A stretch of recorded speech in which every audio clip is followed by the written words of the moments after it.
Hi friends,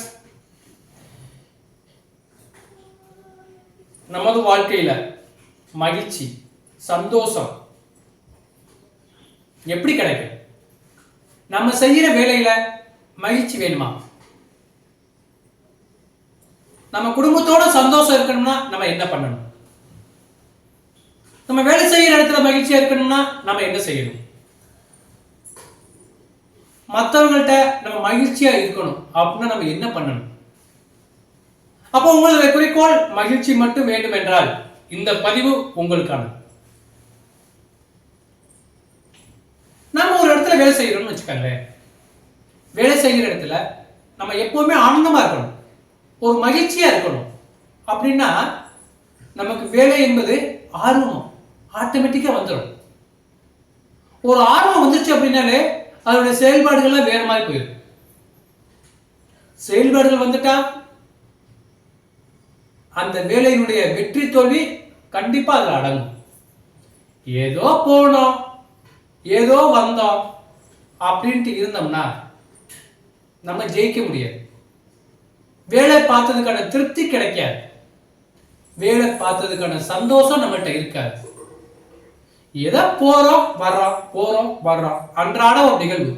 அதாவது சூரியன் காலையில உதிக்குது இல்ல, காலையில கிழக்கே உதிச்சு மேற்கே மறைகிற மாதிரி உதிக்குது மறையுது, உதிக்குது மறையுது, உதிக்குது மறையுது. அது போல நம்ம காலையில வேலைக்கு போறோம் வர்றோம். எதுக்காக போறோம்? நம்மளோட வளர்ச்சியை நோக்கி போறோமா? அது என்னங்கிறது அவங்கவுங்களுக்கு தான் வெளிச்சம்.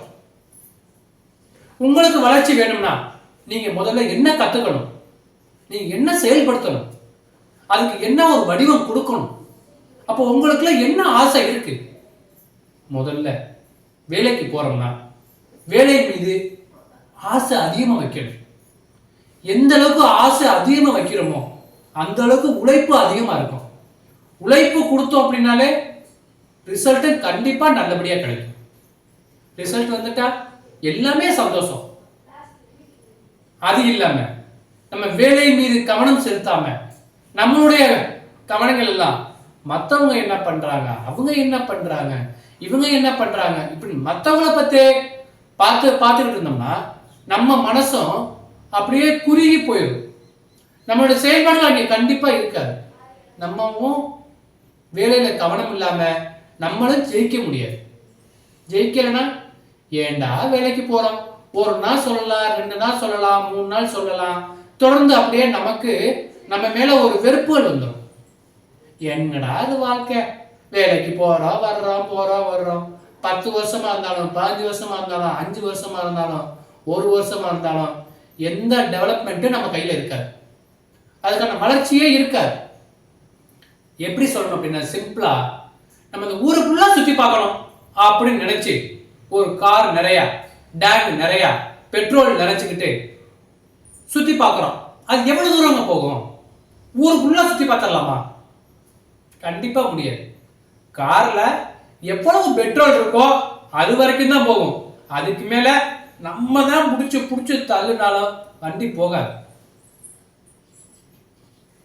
கார் டேங்க்ல எவ்வளவு பெட்ரோல் இருக்கோ அந்த லிமிட் தான் கார் போகும், அதுக்கு மேல போகாது.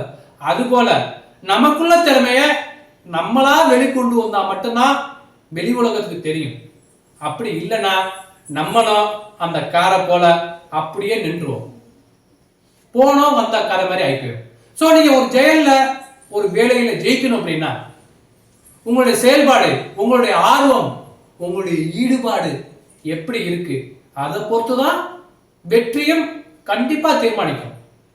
நம்ம ஒரு இலக்கை நோக்கி பயணிப்போம், அது இலக்கு மட்டும் நிர்ணயிச்சா பத்தாது, அதற்கான பாதையும் தேர்ந்தெடுக்கணும். இலக்கு மட்டும் வச்சுட்டோம், அதுக்கு மட்டும் ஓடணும்னா எந்த பாதையில போறோம்னே தெரியாது. குறுக்கு வழியிலையும் போகலாம், சுத்தியும் போகலாம், எப்படி வேண்டுமானாலும் போகலாம்.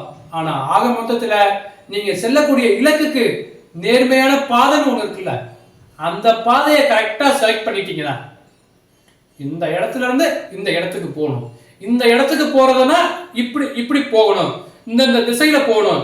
இப்படி போனோம்னா நம்ம கரெக்டா சரியான இடத்துல சரியான இலக்கை சரியான நேரத்துல அடையலாம்.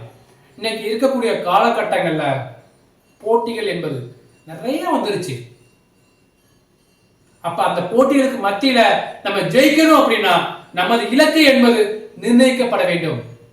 இலக்கு நிர்ணயிச்சா மட்டும் பத்தாது, அந்த இலக்கை அடைவதற்கு சரியான ஒரு பாதையை முதல்ல தேர்ந்தெடுக்கணும். அந்த பாதை மிக தெளிவா இருந்துச்சுன்னா நம்மளுடைய வெற்றியும் நம்மளுடைய ஆர்வமும் நமது செயல்பாடும் மிக ஊக்கமாக அந்த வெற்றிக்கு உறுதுணையாக இருக்கும். சோ இந்த வீடியோ உங்களுக்கு பிடிச்சிருந்துச்சுன்னா ஷேர் பண்ணி, லைக் பண்ணி, கமெண்ட் பண்ணுங்க. மறந்துடாம சப்ஸ்கிரைப் பண்ணிருங்க. நன்றி. Video sponsored by BuyMode shopping app. BuyMode e-shopping application is one of the online shop